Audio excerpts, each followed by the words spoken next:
আমরা সৌদি আরবের যে বাদশা তার ছবিতে আমরা জুতা নিক্ষেপ করতেছি। কেন নিক্ষেপ করতেছি? কারণ ইসরায়েলের বিপক্ষে কেন তারা কোনো পদক্ষেপ নিচ্ছে না। এটার পর এক শ্রেণীর মানুষকে দেখলাম যারা এটাকে সমর্থন দিচ্ছে না, বলতেছে যে সৌদি আরবে আমাদের অনেক লোক কাজ করে, এটাতে আমাদের দেশের যে মানুষগুলো আছে তারা ক্ষতিগ্রস্ত হবে।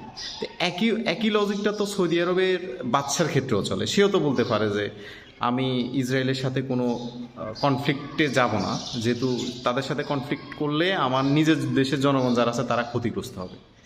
তো মানে আপনার যুক্তিতেই কিন্তু তাদের যুক্তি, আপনার যুক্তিতে যে ক্ষেত্রে আপনি দোষী তাদেরকে করতেছেন, আবার নিজেদেরকেও ডিফেন্ড করতে চাচ্ছেন, তাদের কাছেও একই যুক্তি, একই লজিক।